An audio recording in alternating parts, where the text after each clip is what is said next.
benefit from being among us, and it really means a tremendous amount to be able to honor him with a shir today.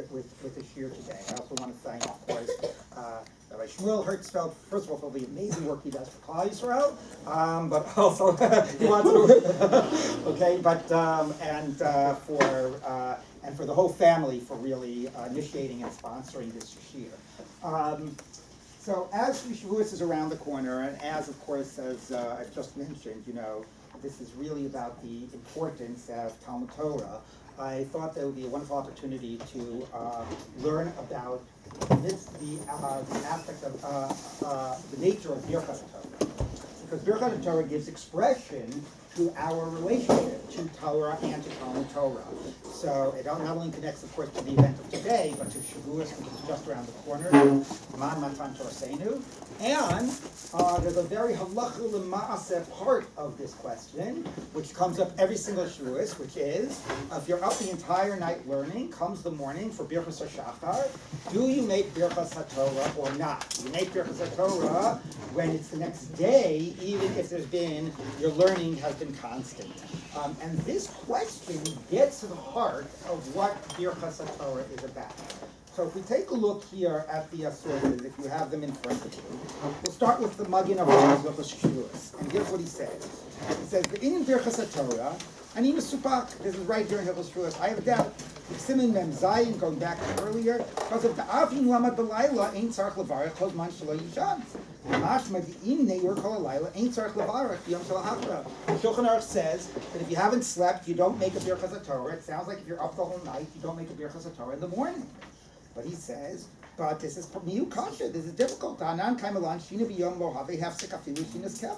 He says, look at it. There's two psakim of the Shulchan Aruch that seemingly contradict themselves, because there's two ways of looking at this. Do you make the bracha every day, every morning, sort of? And it's not really about because you're learning Torah you make the bracha. You really make the bracha because it's a new day. Like we make a lot of brachas first thing in the morning. Birkas HaShachar. And if that's the case, how do you think we should rule? If you were up the whole night, should you make it first thing in the morning? Yes, you make it every day. Okay, let's take another case. Let's say you sleep in the middle of the day. Or you even go to bed at night and you sleep at night and you wake up at 2 in the morning, and what are you going to do at 2 in the morning after you check your emails, other than sit and learn Torah, right? So you've now slept for 4 hours in the night. It's now middle of the night. You think, if the idea was like the rest of your Birkas HaShachar, would you make a bracha? No. Okay, so if it's about making it every morning, you should make it if you're up all night, and you shouldn't make it if you sleep in the day. And what's the other possibility? What would be the other possibility? Not that it's like Birkas HaShachar, but what? It's a Birkas HaMitzvah. It's related to doing the mitzvah of Talmud Torah, which basically means if somebody were to decide not to learn any Torah at all an entire day, maybe they wouldn't make it. Okay, but for our purposes, what it means is that if it's about the mitzvah Talmud Torah, if you sleep and then wake up, well, that's an interruption of your doing of the mitzvah. Presumably, you should make the bracha again. On the flip side, if you're up all night, there's been no interruption, you would not make the bracha again. So that is like the core of the question. What type of a bracha is this? And the Magen Avram says that the Shulchan Aruch really contradicts himself, because the Shulchan Aruch rules that if you sleep in the day, you don't make it again. So it should be saying that when you wake up in the morning, you should make. Actually, if you're up all night, you should make it. It seems to be that he's really both times rules not to make it. That's not consistent, and therefore the Magen Avram ends and says, we make it every single day.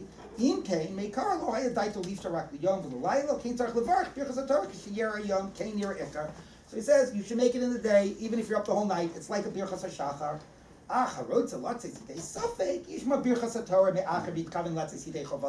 This is often what happens, is we bring in somebody who slept the entire night, we wake him up at 4 a.m., we schlep him to the show so he can make Birkas HaTorah for everybody. Okay, we will see in a minute that there's a better solution to that problem. Okay, that's playing it safe. Okay, but this is what's at the core of the question. Is it like a Birkas HaShachar and then you would make it, or a Birkas HaMitzvah and you would not make it, if you're up all night? The Magen Avram in Simin Mem Zayin, which is about Birkas HaTorah, spells this out more explicitly. He says, Kol Zman Shelo Yishon. He says, Mashma di Neir Kol Halayla Ein Tzarech Levarech Boker V'Tzarech Iyun. The shlema as far as HaTorah Israeli B'shina Talia Milsa. If it's about sleeping or not sleeping, in lo yushanin tarich levarech. I'll just skip a little bit because he's referring to what he says. He says like Hainu Mishum. If you look at the end of the second line here in source 2, Shekavu Chachamim Bracha Zo B'chol Yom. It's a bracha you make every day. Do me the shar brachas or shachar like any other brachas or shachar. So it doesn't matter if you sleep in the middle of the day, you're not going to make it again. But if you're up all night, you will make it. Teida, and then he goes on and on to prove it. So he says very clearly, this is a type of a birkas or shachar, and therefore you should make it in the day. So before we get to analyzing this question, and this is what is at the core of this year, is it a birkas hashachar or a birkas hamitzvah? And I hope I'll be able to add some more nuance to that. I want to just talk about a practical suggestion for Shavuos morning, and that is what Rabbi Akiva Eiger suggests. And it's so interesting. It's such an easy suggestion, and I don't know people that know about this and do it. And it's quoted in the Mishnah Berurah. So let's look at the third source for the Mishnah Berurah. And here, everybody who's going to be running an all-night learning, you should know about this source.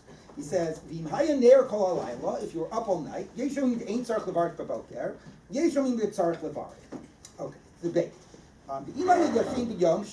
Let's say you were slept during the daytime, al mitaso, u'b'layla shalachav haya ner kol halayla. So that's very likely, right? I want to take a nap today in order to I'll be able to be up all night for Shavuos. So you can take a nap during the day, and then you're up all night.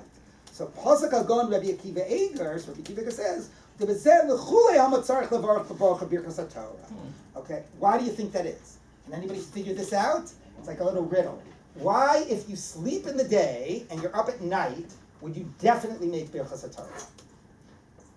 Think about it? Yeah? Yeah, but it's not just that you combined it. It's not like you slept at night. It works the following way. It's like, either way you go. If it's Birkas HaShachar, okay, then it's the next morning, even though you were up at night. If it's a Birkas HaMitzvah, well, then you slept during the day. So that sleeping should obligate you to make another bracha. So whichever approach you take, it leads to another bracha. It leads to making a bracha. I mean, if you really knew that it was sleeping, you should make it when you wake up. But we don't know for sure that sleeping obligates a new bracha. But this way you can certainly make it by the next morning. But then by the second approach, you're learning Torah all night without right. a mitzvah. That's true. And we are going to get at the end, is there an issur to learn Torah without making Birkas HaTorah? Okay, so, but that's, our general practice is Safek Bracha is Lahakir. And if you sleep during the day, you don't make a new one when you wake up. But Rabbi Akiva Eiger says, but if it's now the next morning, Miman of Shach, you know you're Chayim Birkas HaTorah. So important practical outcome of this year, if you get nothing else from all the alumnus, okay, if you're up all night, you do not have to wake some guy up at 4 a.m. to come to shul. You just say, is there anybody here who took a nap earlier today? You know, Erev Shavuos. And if anybody raises their hand, you get that guy to make Birkas HaTorah, and now we've solved that problem. Yes? Why would we say, according to Rabbi Akiva Eiger, that if you study the Torah, that you've lost the opportunity to say the bracha at that point? Well, that's a variation of what Amir said. Yeah, no, so because if you're chayav, if I was doing a mitzvah, I put on tefillin, and I was wearing it for 3 hours, and I forgot to make the bracha, or, you know, I could still make the bracha as long as I'm still wearing it. So if it's a birkas a mitzvah, you're still doing a mitzvah. You didn't make it on the previous mitzvahs, but you can make it on the mitzvah you're going to do now.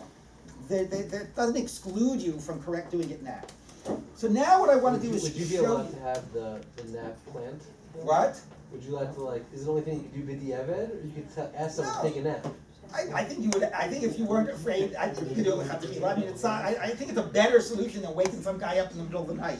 Yes. What if he did make the bracha when he woke up from his nap? Oh, then he can't make it again in the morning. That's true. You would have to have not made it. Okay. So now what I want to do is I want to show you that this question is a consistent debate between the Shulchan Aruch and the Gra. So let's take a look here at source number 4, and let's compare a couple of different psakim of the Shulchan Aruch and the Gra. Let's start with Seif Dalet. The Shulchan Aruch writes, "Hamaharher b'divrei Torah eino tzarich levarich." Okay, and the Ramah says, "Lo din yachol lifsok din b'lo nisim es tam lidvarav." Somebody comes and says to you, "Oh, Rabbi, can I whatever? You know, can I learn Torah before I make Birkas HaTorah?" So you have to say no, but you're allowed to say that before you make Birkas HaTorah. Okay, you can give a psak din that's without making Birkas HaTorah. So why can you give a psak din and think in Torah without making Birkas HaTorah? Certainly you're doing the mitzvah of Talmud Torah. So let's look at the Gra. As you turn the page, the Gra and Dalet. he says, why is Mahara doesn't make Birkas HaTorah? The kind of line, the lav kedibur dami, Moshe Kosev Tosfos, etc., etc. Zeh Kosev Moshe Kosev Siv Zayin and Akosei. First of all, he's contradicting himself, because the Mechaber writes that if you write Divrei Torah, you have to make a bracha. And if you think, you don't. So make up your mind. If it's about speech, then thinking shouldn't be any different than writing. But besides the internal contradiction, he says, Avol kol zeh tzarich iyun, the kan mevarich ala mitzvah. Ki lech a mitzvah b'hirur? Are you thinking Torah, you're not doing a mitzvah? Velo nemar v'kisabo yom v'layla, which means think about it. I had a chavruta once who made a point when we were learning, even when we were learning the chavruta, he was saying everything out at the same time I was. It was very frustrating. He says he wanted to make sure he was Mekayim, the full mitzvah of Talmud Torah, actually saying it. What are you talking about? You stand the whole day thinking Torah. You're not Mekayim mitzvah Talmud Torah? V'hi only be. Kol came leave so din. So if, I don't understand. He says, how is giving a psak din, mutter usher, different than like reading Vaydaber Hashem Moshe Leimor? There's more Talmud Torah, if you ask me a question and I say it's mutter or it's usher, there's more Talmud Torah that goes on there than, reading a pasuk. So for Gra, it is clear that this bracha is about what? What type of bracha is it? Birkas mitzvah. So the question I have to ask myself is, are you doing the mitzvah of Talmud Torah? And as long as you're doing the mitzvah of Talmud Torah, you make the bracha. Why do you think the Mechaber would say when you're thinking Torah, you don't make the bracha? It seems like it's not a Birkas mitzvah. Right? So what type of a bracha would it be? We said before it's like a Birkas HaShevach. Okay, you're right. It sounds like a Birkas HaShachar. But what's the basic nature of Birkas HaShachar? What type of brachas are those? Those are Birkas HaShevach, right? You're supposed to make Birkas HaShachar like, when you hear, the rooster crow, you make Hanosem Lasech Vivina. When you step on the ground, you make another bracha. You put on your belt, you make another bracha. You're sort of relating to the world and to how God has blessed you physically, and you make an appropriate bracha to Birkas HaShevach. So presumably, Birkas HaTorah, seen this way, would be the same. So thinking of it as a Birkas HaShevach, could you think why the Mechaber might say you would not make it if you're just thinking Torah and not actually speaking Torah? Yeah? Isn't there a type of, this might be like later also, like Birkas HaShevach doesn't have to be before the mitzvah. Well, Birkas HaShevach in general is not associated with a mitzvah. Or like before the action that you're... Well, Birkas HaShevach often comes right like after the action, which is interesting. He'll make it before the learning of Torah, but you're sort of on the right track, yeah? There's an experiential aspect of Birkas HaShevach. Exactly. So if you just think it, there's no experience. Exactly. If Birkas HaShevach is about you experienced something that you want to now give praise about. I saw a tree blossoming, I saw, I heard thunder, I saw lightning, I heard the rooster crow. I am now reacting to my experience of that. It was something very concrete. Okay, thought is not concrete. Speech, at least, materializes it, makes it some type of an experience. And by the way, I think that's the difference between the Mechaber, why he says thinking you don't make a bracha and writing you do. Because if you're writing it, you have physical words of Torah, right? And when you speak it, you have enunciated words of Torah. And to use a brisker terminology, you actually don't have just the mitzvah of Talmud Torah, you have a hefts of Torah. You have like an object of Torah, like it could be a word object, okay, or a written object, and that is something concrete to respond to. So it seems very clear that they are exactly debating this point. The Gemara says, I care about if you're doing the mitzvah, right? The Mechaber says, I care about if you have relating to the hefts of Torah. Is it a Birkas HaShevach and you have something physical and real about Torah that you're responding to? Yes. Then if you frame it in the Chetze Gabra type format of the experientialization of it, like if you're reading a book without reading it out loud, right? How does that is that the physicalness of the book, or is it like right? You're right. I mean, that would be Mahara even if you're like looking in a Gemara. Yeah. You're right, but it's still like the words of Torah are there's still something lacking. I mean, try when you read a book out loud. You do connect to those words in a more powerful way than when you, right? It's slower, but but you're right. You could have said there's something experiential just about having a book in front of you, but you understand where the Mechaber is coming from. Let's look at the next one. Let's look at Sifhei. Birkas HaTorah, Asher Kidishanu Mitosav Tzvanu Al Divrei Torah, Varevna Vasher Bachar Banu. Now look at the Gra. Is that our bracha? What does the Gra say? Al Divrei Torah, Keinu Girsas Harif Ramba, V'chein Kazik Talmidei Rabbeinu Yonah, V'nuskos Hamiduyakos, V'nuskos La'asok B'divrei Torah, V'chein Hu B'rosh B'tor B'shem Tzas Nuskos V'yein B'Hilchos Gdolos. So he doesn't clearly come out with a position, but he notes the different girsa of la'asok b'divrei Torah, which is our right nusach. So you see a difference there? La'asok b'divrei Torah is the mitzvah of learning. It's the act of learning Torah. Al divrei Torah almost creates this object on the words of Torah. You're encountering the words, which we just now found out are the enunciated words, and you are making a bracha by encountering the words of Torah. That's the Sephardic Wisdom. Yeah, that is the Sephardic wisdom, following the Shulchan Aruch. Okay, let's take a look at one minute. Well, we already did Yud Aleph and Yud Bet, but let's read it. Okay, we're going to skip some of these. So Yud Aleph is Shinas Keva B'Yom Al Mitaser Have Hefsek. Yeshom in Dulo Have Hefsek V'Chein Nagu. So how about if you sleep during the day? Some say it's a hefsek, some say it's not. Okay, and he says the minhag is not a hefsek. You don't make it again the next morning. We explained that you don't make it again when you wake up in the middle of the day. We explained that it was a Birkas HaSheva. You only make it once a day. Of course, what do you think the Gra is going to say? How can you not make it after you've been asleep? Okay, so he says very tersely here, Yud Aleph, Fartama Alav Beis Yosef. Well, Beis Yosef can't understand this opinion, even though he seems to paskin it here in the Shulchan Aruch. Okay. Similarly, he says I skipped actually. Tet, he says. Actually, no, I didn't have it. I accidentally left off. I would just tell you. Yud has the question about what happens if you go to the bathroom, or you go to a bath house. So the Shulchan Aruch says you don't make another Birkas HaTorah when you come out. And the Gra says, I don't understand. Like if you're wearing tefillin and you go to the bathroom and you come out and you put it back on, you make another bracha because you're not allowed to wear tefillin in the bathroom. So you're not allowed to learn Torah in the bathroom. So how come you don't have to make another bracha? And the Gra says you do make another bracha. So once again, the Gra is saying it's all about the mitzvah, and it's defined by normal questions of Birkas HaMitzvah. If it's interrupted, you make another one. Whereas the Shulchan Aruch sees it's like a Birkas HaShachar, you make it once a day. Now, when Shmuel and his family was learning, who was it that asked the question? Leah asked the question, said, if you didn't want to learn Torah today, God forbid, okay, well, you still have to make a Birkas HaShachar in the morning. So the Rambam actually says, the Rambam writes, every morning you make Birkas HaTorah and then you learn Torah. The Rambam does not say, if you're learning Torah, make sure to make Birkas HaTorah. Right? That's what you have if it's a Birkas HaShachar. You have to make it every morning. You have to learn Torah afterwards to give it something to relate to. But fundamentally, you make it every morning. So that's the position of the Shulchan Aruch. You make it again if you're stayed up all night. You don't make it if you sleep during the day. The Gra is actually the exact opposite. He says it's all about the mitzvah. It's not about a Birkas HaShachar. Now, was there a question? Yeah? This is a separate question, but for the Rambam, which says you make it every day, isn't that because Talmud Torah is a mitzvah every day? Yeah, but he doesn't frame it that way. He doesn't sort of say in Hilchos Talmud Torah, Keshi Yilamed Adam Torah B'chol Yom Yevarech, etc. He says in Hilchos Brachos, every day a person is chayiv to be Mevarech Birkas HaTorah v'achachach Yilamed Yomod.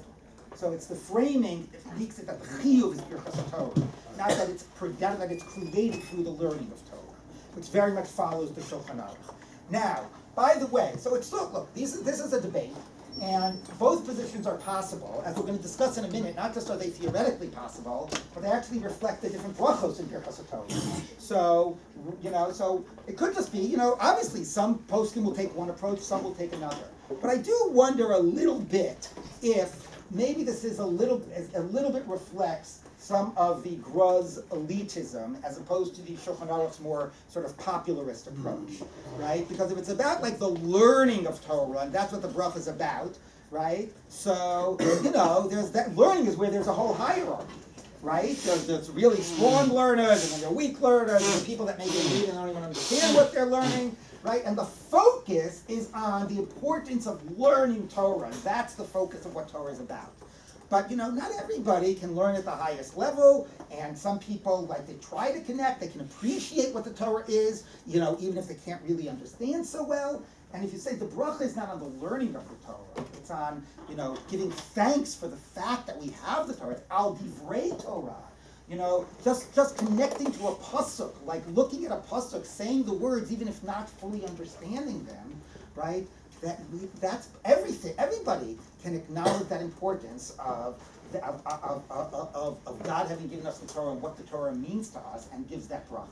So the approach that it's a Birkas HaShevach is really a much more, I think, populist approach, whereas the Birkas HaMitzvah, much more is a more elitist approach. And I think that I believe that there's probably some connection there. Maybe it's just stam taka, but I actually believe that it connects. Now, I want to, yes? I'm just thinking about it in terms of like Talmud Torah, mitzvah, like would it really be any different than putting on tefillin every morning? You have a mitzvah to do that day, you say the bracha on the tefillin and you put them on. So like then after that you say a bracha on the Torah and you learn some Torah. Right. So I think that you mean like it's not just because you're saying it's a Birkas HaMitzvah doesn't make it a religious. Right. Right. But I do think that the Gra, I mean, look, we can go tell these stories. You know these stories about the story about the Gra and his sister, for example. The Gra never was mevatel a minute from Talmud Torah. It's very like his sister traveled 6 months to come see him. So she comes to see him, they tell him, your sister's here. He walks out, he says hi, and turns to go back to his study. So she said, I traveled for 6 months, can't you spend some time talking to me? So he said, in Olam Haba we'll have plenty of time to talk. Now we have to learn Torah. So, so yes, you could just say it's a Birkas HaMitzvah and end there. But if, somebody like the Gra, I think, it's really, to me there's a connection. How do we feel about that? No, now we come learn Torah together with our brothers. What? Now we come learn Torah together with our brothers. Right, yes. I just wanted to add that from a personal perspective, I've always felt that your HaTorah was very inspirational. Because there are some days where maybe I'm not planning on coming to yeshiva and learning Torah. I mean, obviously not a day when we have yeshiva. Right. But when I say Birkat Torah in the morning, I'm forced to learn Torah. So I've always thought there was something, and I'm not sure whether or not this connects to this HaTorah, but it sets that as a staple of your day. Yeah. Right. So that's, I think, a very good point about it too. It anchors us all in the mitzvah of Talmud Torah. Yeah. And in a way, that's like the flip of the sort of elitism I was saying. Like it says, everybody is involved in Talmud Torah, maybe at different levels, but everybody is a part of everybody's day. So I think that that's a good point. With that idea about everybody, let's look at this next debate between the Shulchan Aruch and the Gra. The Shulchan Aruch says, "Noshim mevarchos birchas HaTorah." Now, for Ashkenazim, that's not a big chiddush. Ashkenazim say that women make a bracha on a mitzvah that they're not obligated. But Sfardim, like the Shulchan Aruch, say if a woman wants to take lulav, she does not make a bracha. And here it says that women make birchas HaTorah. So let's take a look at the Gra, and the Gra says the following: Noshim. The Krat Saveach, so how to read that pasuk in Chovevei today? Anyway, so Heich Tomar v'tzivanu v'nasan lanu. So the Gra says, how can a woman say v'tzivanu? Women aren't mitzvah, and even say v'nasan lanu. Now v'nasan lanu is different. That's not the mitzvah of Talmud Torah. That's who's part of the inheritance of Torah. But the Gra says they're not mitzvah. So he says the only way you can justify a woman making Birkat Torah is if you paskin like the Ashkenazim, and you say that women make brachas on things they're not obligated in. But if you paskin like the Sephardim, that women only make brachas on things they're obligated in, then he says a woman would not be able to make a Birkat Torah because he thinks it's a straight Birkat HaMitzvah. The Shulchan Aruch, of course, thinks that it's a Birkat HaShevach. Doesn't matter if you're obligated or not obligated. You can appreciate what Torah means to our lives, and you can thank God. Asher nasan lanu, giving us the Torah. Asher bacher banu nikola. I mean, that expression of gratitude and thanks and appreciation is not a reflection of who is mitzvah and who's not mitzvah. So it's very interesting. We didn't even go through all the Gras, okay? But you'll see consistently this debate of what type of a bracha it is. Before we move on to seeing how this is anchored in the Gemara and tying it into actually the Nusach HaBracha, which I hope you're sort of seeing or anticipating, right? It's directly connected to the Nusach HaBracha. I just wanted to read you a beautiful passage from the Griv, Rav Yitzchak Zev Soloveitchik, the son of Rav Chaim Soloveitchik, who discusses this psak of the Shulchan Aruch. He says a beautiful thing about it. Let's read this. He says, "Vinei kfar hikshu alhad," that should be the nashim. I cannot get this in digital form. I had to transcribe it. Alhad the nashim mevarchos birchas haTorah. V'ha turas b'talmud Torah. So why do they make it? Yosef Kashal that's a Rambam. Shepasa perkamim v'vositzis. The al mitzvahs mitzvahs shanashim turas enam rishas levarchaleya. So how are women making birchas haTorah? Shamati mipi Adoni Avimori Rabbi Gagon Chassid Zitzukol Hashamar. So that's Reb Chaim Brisk. Birkas HaTorah ain't a bracha al kima mitzvah shel Torah. And what you're expecting him to say is it's a Birkas HaShevach. That's the way we've been setting it up. But he makes a different shift. I already alluded to it a little bit. And here's his shift. He says, "Daraktu din b'fnei atzma Torah boy bracha. Chiyasinam b'brachos mikra dekit that should be dekit shema shemechra. In came ein zedin sheshayach la mitzvah klal. Sorry. Rak that Torah atzma to una bracha. Meaning it's not a din in the mitzvah. It's a din in the what? Somebody? Chefza. The chefza of Torah. You can now have Torah which is not surrounded by brachot. Okay? To una bracha. V'noshim Torah is rak mi'ah mitzvah shetal Torah. Aval ena mufkot me'etzam ha-mitzvah. Aval ena mufkos. They're pturos, but they're not mufkos. It's not like when they learn, it's not Torah. When a woman learns, it's Torah. They might not be obligated, but her Torah is still Torah.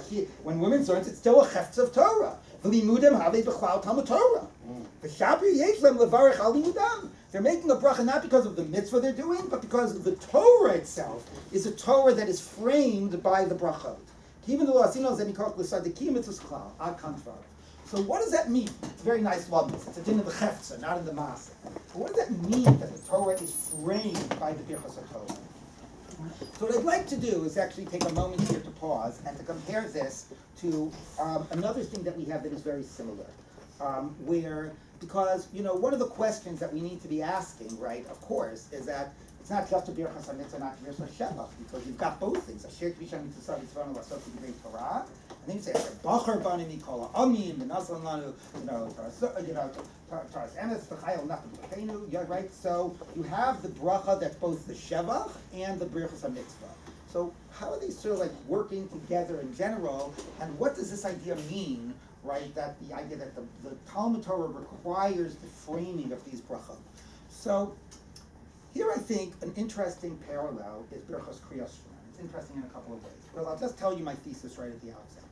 I believe that there are a few times where the Birchas, whether they're Birchas HaMitzvah or they're more modified Birchas HaMitzvah, that the goal of a bracha is not just to say, normal Birchas HaMitzvah is to say, I am about to do this mitzvah, I am labeling this act I'm doing as a mitzvah. If you want, what Birchas HaMitzvah is, it's an institutionalization of mitzvahs tzrichos kavanah. Right? You're supposed to have kavanah that you're going to do a mitzvah, you make a bracha, so now that signals, like, I know I'm about to do a mitzvah. It's about that. So it labels it as a mitzvah, it signals that I know it. That's what standard Birchas HaMitzvah is. But sometimes, a bracha we make before something doesn't just label my thoughts and the thing as a mitzvah, it actually takes the theme of what it is that we're doing and expands it and elaborates on it in the brachos that surround it. The best example of this is, of course, Birchos Kriyas Shema, right? What are the two brachos that precede Kriyas Shema, right? Yotzer Me'orot, right? Yotzer Over Choshech, and Zocher B'Moisra B'Ahava. So those things, right? About God's, God is the creator, creating the entire world and so on, and Ava Rabba Aftanu, right, that you've given us the Torah, it's all about the Torah, the second bracha of Ava Rabba, right? So, and the Bocher B'Moisra B'Ahava, specifically, you were Bocher us through, right, Talmud, through Torah. That's the whole context. Those two things are the theme of Kriyas Shema. Shema Yisrael Hashem Elokeinu Hashem Echad. Hashem Elokeinu is sort of recognized, the single God is recognizing God, of the universe, right? God, the creator. And Hashem Elokeinu is our unique relationship. And then it goes on, right? What is the key pasuk in Shema that we say the mitzvah of Kriyas Shema comes from? What's the pasuk that we learn the mitzvah of Kriyas Shema? Shimatam levadecha v'darta b'shiftecha v'veisecha v'lechtecha v'derecha v'shachta v'chumecha. But pshat of that pasuk isn't saying recite Shema. Pshat of that pasuk is saying what? Learn, right? Teach and learn Torah. Exactly. So the focus of the parsha of Shema is God, the universal God, our relationship with God, Eloheinu, Asher Bachar Banu, the Haftem, right? God chooses us, we love God, it's a two-way relationship, and it is expressed through the constant and regular study and learning and teaching of Torah. That is the way in which we live that relationship with God. That is what the first parak of Kriyas Shema is about. That is expanded upon in those two brachot. The two brachot are brachot that expand, right, the themes of Shema. The last part of the Shema, right, is about God taking us out of Mitzrayim, and then the last bracha expands that theme, right, of Ga'al Yisrael. But I'm focusing on the first two. So it's not just there, Birchas HaShachar, and then we happen to do Shema. Right, you should have asked yourself, like, where is the Birchas HaMitzvah by Kriyat Shema? Why do we have a Birchas HaMitzvah? You're about to do a mitzvah. Because sometimes we use it, the actual Birchas HaMitzvah does more than just say it's a mitzvah. It actually uses the bracha as an opportunity to, like I said, expand the theme and articulate what this mitzvah is all about.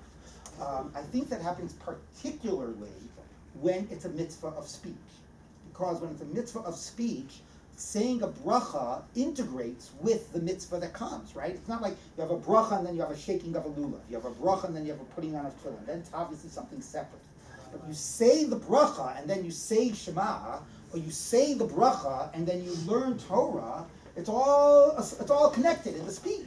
And it completely sort of frames, and this is what the Riz was saying, it's the chefts of Torah is now framed and defined by the brachos that surround it, in a way that a normal Birchas HaMitzvah does not.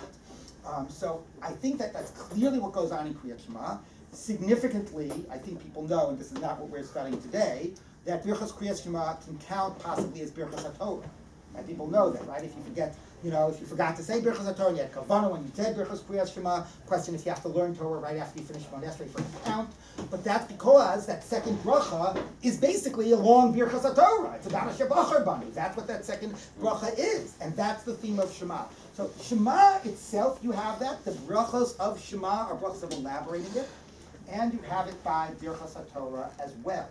Because A, it's a speech act, and B, because I would say both Shema and this, it's all about the learning of Torah has to be, the famous statement in the Gemara that, why was the Nechtam Dinam of the Bayit Sheni, because even though they learned Torah, they weren't Mevarich Birchas HaTorah. What's the deal about being Mevarich Birchas HaTorah? Because if you just learn Torah, maybe you're doing it for the intellectual interest, maybe it's a mitzvah, but the Birchas HaTorah define that what this is about our relationship with God. What the Birchas HaTorah say is that the way we express our ongoing relationship, Asher Bachar Banu Mikol Ha'amim, right, we see that this is how God has chosen us and how God has communicated to us and how, right, we connect to God. And, therefore, that gives a completely different meaning. That's the Shinatam Levanecha, V'dibarta Bam, V'haftas Hashem Elokecha. Then it's not just an act of Talmud Torah. It's an expression of Ahavas Hashem and defines everything we do in life, right? Everywhere we go is framed by that. So that's what I think, going beyond the simple Birchas HaMitzvah, Birchas HaShevach dichotomy, and talking about the way in which this bracha reframes the actual act of Talmud Torah.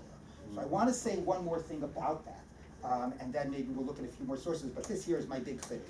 Okay, this is thinking about Birchas Torah this way. And the other thing I want to sort of say about that is, we have been ignoring the third bracha, or the middle bracha, right? There's a Birchas Mitzvah, Asher Kishon Tzitzav V'tzivanu. There's a bracha of Asher Bachar Banu. But what's the middle bracha? Harav Na Hashem Elokeinu, right? So what type of a bracha is that? Harav Na Hashem Elokeinu is Kivrei Torah B'finu B'fisiyot Amcha B'Yisrael V'nei Kulach Dei Shmecha V'Lomdei Torah Secha. What? It's bakasha. Right, so then when you were saying before aspirational, I thought you were going to talk about Harevna. Harevna says, some people say like, there are a lot of people that feel like, Rabbi Katz, you've spoken about this before, like, I'm not at the level where I want to learn Torah every day or every minute, but I'm at the level where I want to learn Torah every minute, right? So, like, we might feel, yes, I get it. Torah is supposed to infuse our lives, and it's supposed to define our relationship with God, and we're supposed to feel like Bachar Banu, and we're supposed to be Osek B'Talmud Torah. But you know what? Like, I'm not there. Okay, but you know what? You can aspire to be there. Harevna, make it sweet, make it pleasant, make it that we're able to find it, that we love learning it, and that we want to learn it, and we yearn for it, and we desire it, right? And then let it become something that defines us as a people.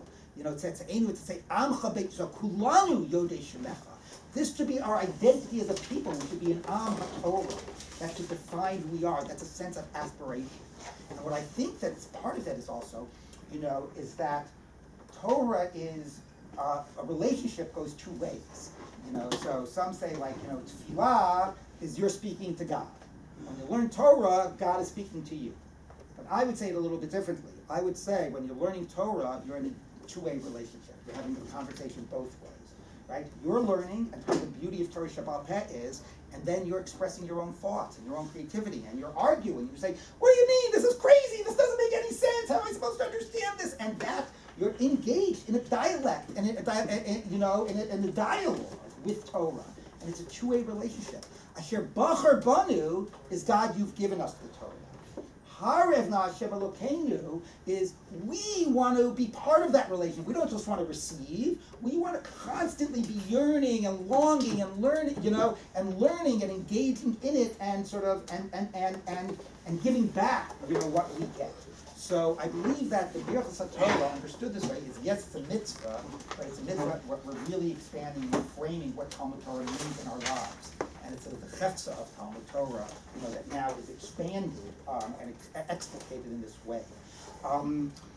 So that's my major hit. So we should just wrap up here. But I'll say a few final words. First of all, I want to say something interesting about the question of the relationship of the mitzvah with the brachot. I said by Shema earlier, that it was an expansion of the Shema. People might know, you have this question a lot. Yes, question. Hey, welcome. Musbach HaTorah, Kiva Hirschfeld. When it says that the Shofar Flashing of our Birkat HaTorah, is it all three, or is it broader distinction? What? When the Shofar says Nashim Right. Birkat HaTorah, is it all three? You mean Nashim Tanim and No, all three. all three brachos. Sorry, I think you meant the Nashim Tanim. Yes, he doesn't distinguish, but what you're implicitly asking, which is a great question, is what is this debate? One of them is a Birchas HaMitzvah, one of them is a Birchas HaShevach. You should make whenever you come to Asher Kishan Mitzvah Tzivanu, you should be following the Gra, and when you come to Asher Bachar Banu, you should be following the Shulchan Aruch. Right? Why do we? So you're right. That's a great question. The interesting thing is that it seems that both the Gra and the Shulchan Aruch understand that this becomes one unit, and they can't deny that it has both components. The question is, how do you define its basic identity? You look at it as one big unit. You define its identity primarily as a Birchas HaShevach that schleps along a Birchas HaMitzvah in its wake, or primarily a Birchas HaMitzvah that also adds a Shevach to it. But it seems that they're seeing, because they don't distinguish. You're right. It just tells you what the brachos are. These are the brachos. I will say that the Shagas Aryeh does ask that question, and the Shagas Aryeh says, what happens if you have a suffix if you make Birchas HaTorah? So, we normally say suffix brachas lahakah, but many Rishonim think that Birchas HaTorah is a mitzvah deoraita. It sounds like that in the Gemara. So then, should you or shouldn't you make a Birchas HaTorah if you don't know if you've made it? So the Shagas Aryeh says, you make one bracha, one of these. Which one? And guesses?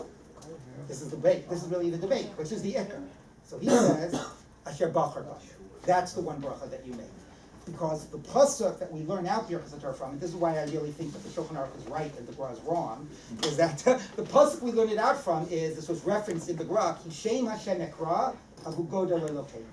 Right? When I declare God's name, which somehow read as learning by Torah, so everybody should sort of give greatness to God, acknowledge it, praise God, and so on. It's not about a Birchas HaMitzvah, that's about a Birchas HaShevach. That's about you encounter God's word. That's how it's being read, right? You're encountering God's name and God's word, and you give praise to God. So that's how the Shagas Aryeh rules. The Gemara, if we get a chance, we'll see it calls that bracha the Mu'ula Shebebrachot, the best of the three. So it really gives a lot of weight to the Shulchan Aruch's approach. Yes.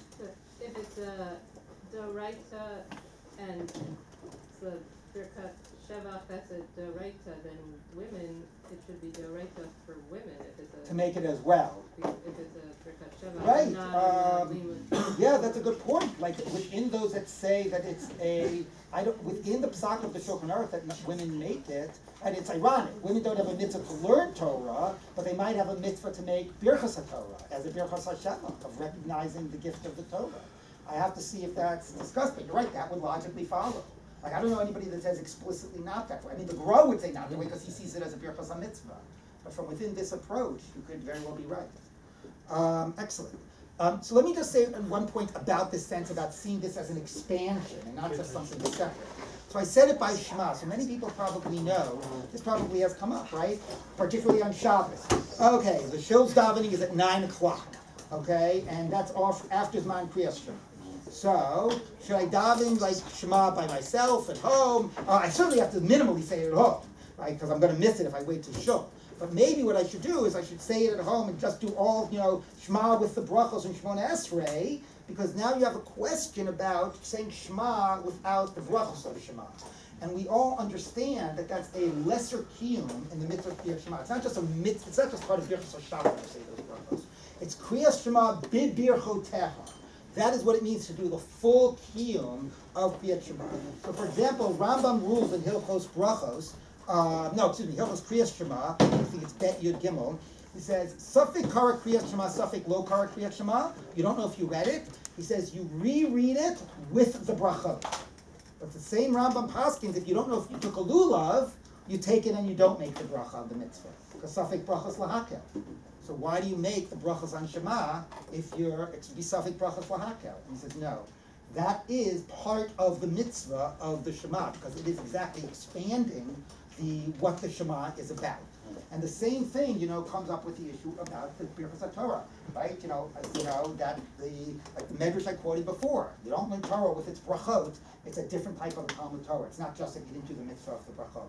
You don't really appreciate what Talmud Torah is about. The experience of Torah, what it means to your life, it has not been framed appropriately. It's a different type of a Talmud Torah. So that actually gets us to an interesting question, which I would like to sort of jump a little bit ahead to, which is, if you look at the last source here on page 3, here's from a tshuva of the Shlomo Zalman Auerbach. And he says the following. He says, Agav Re'iti, Dagdar Ge'ono, speaking about Rashi Kasafran, he says, Sover b'pshitut, the Gemara Didan, Echad Nimsa b'matzav shu anus al habracha. For some reason you're in a position where you're not able to make Birkas HaTorah. I don't know what that would be. Maybe you don't know the nusach by heart and you don't have a sitter. Then you're not allowed to learn Torah if you can't make Birkas HaTorah.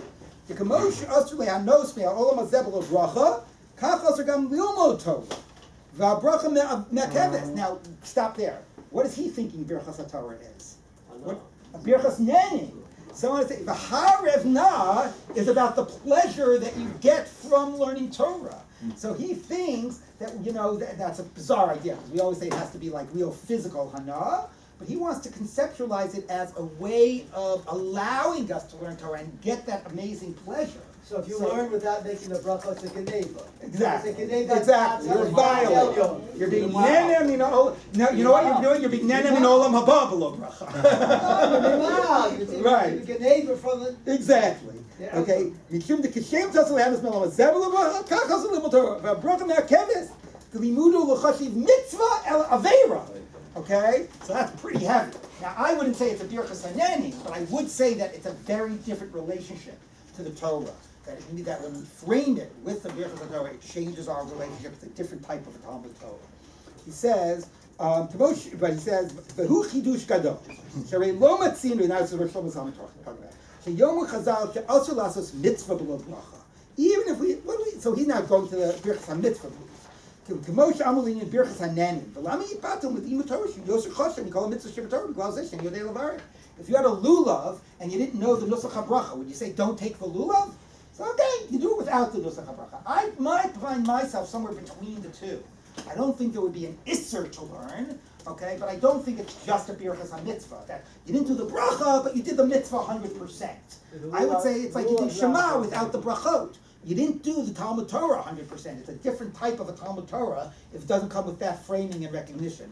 Yes, Rabbi Herzfeld. No, I was just saying the lulav is not a good example. You have to give us a better one. Because lulav is a birkas mitzvah. But that's what Shlomo Zalman is saying. But you have to give us another one where there be a birkas nanin, which we should still do even though we can't. No, but that's what he's arguing about. But is there one? I'm saying. No. There's no birkas If you can't make a birkas nanin, then you don't eat the thing. There is. There's an interesting question about. What's a borim or variation of Havdalah? That's a birkas sheva. not Birkas Haneni, which is why everybody should know that you're supposed to first look at the fire and then make the bracha. That's and why not I Birkas said. Haneni. Anyway, okay, but that's exactly what they're debating. So now we have all four possibilities: Birkas HaShevach, Birkas HaMitzvah, Tefillah, Birkas Haneni. Okay, the Birkas Haneni I think is not what it is. I think all the other three is each one of the brachot. And the question is, which one dominates in terms of its identity? But the larger point I'm saying here, following the Grizz, is that it really changes what the nature of the Talmud Torah is about. And it's true, by the way, in ways that, sometimes the problem, I said earlier, that Birchas HaMitzvah is an institutionalization of Kavanah. It makes us have Kavanah because we otherwise wouldn't, so we make a Birchas HaMitzvah. The problem is that then we stop having Kavanah not just for the mitzvah, but even for the Birchas HaMitzvah, right? Then we have kavanot written before. Right, everything becomes wrong. So the same is true about Birchas HaTorah, right? It frames what the learning is about, but then you sort of just make the bracha, because it's in the siddur, and you just read the bracha. So some of these Gemaras have, the beautiful, the tefillah of Rabbi Nechuni ben Akana, Yichnisasu Beis HaMedrash Ma'or Omer, Yitziasu Ma'or Omer, and that's beautiful, because since that's not something that we've gotten so internalized, if you actually say it, and it is more of a personal type of a tefillah, it does change your orientation. You say that the first thing before you enter into the Beis Medrash, you say it when you leave. It makes you think about your learning in a different way. So, the challenge we sometimes find is when these get so institutionalized that they lose their impact that they're supposed to have and the power that they're supposed to have. But nevertheless, I think very much that's really what it is about. I think what I'll end with is, there's obviously more here to say, but I'll end just with one last HaTorah about this, which is, if you have the Gemara Brachot, we'll just look at one piece together. And that's from the Gemara on Yud Aleph on the Bet. Okay? And here's what the Gemara says. It says, let's look at, we've been referring to all of this, but let's look at where it comes from. So this starts with Amar Rav Yehuda Amar Shmuel. It is about 15 lines down. 1, 2, 3, 4. Yeah, about 15 lines down. Beginning of a line. Amar Rav Yehuda Amar Shmuel. Ishkin l'shanos ad shelo kara kriyat shema tzarich levarich. Shekara kriyat shema ein tzarich levarich. Shekvar niftar ba'ava rabba. So there's the idea that ava rabba is Birkas HaTorah. But if you get up before, you have to make a bracha. It's very strange, and we can't fully explore it now. The Gemara makes it sound like Birkas HaTorah is the exception. The rule would be, you're going to daven first, say Ava Rabbah, and then that's your Birkas HaTorah. But if for some reason you were learning before davening, now there's something called the Birkas HaTorah. That's already quite strange. It shows how much Kriyat Shema was not just about Kriyat Shema. It was really understood to also be about Talmud Torah. We lose sight of that. Even though the Bracha of Ava Rabbah is all about Talmud Torah, and the Pshat of Kriyat Shema is all about Talmud Torah, we lose sight of it. So it's interesting to note that probably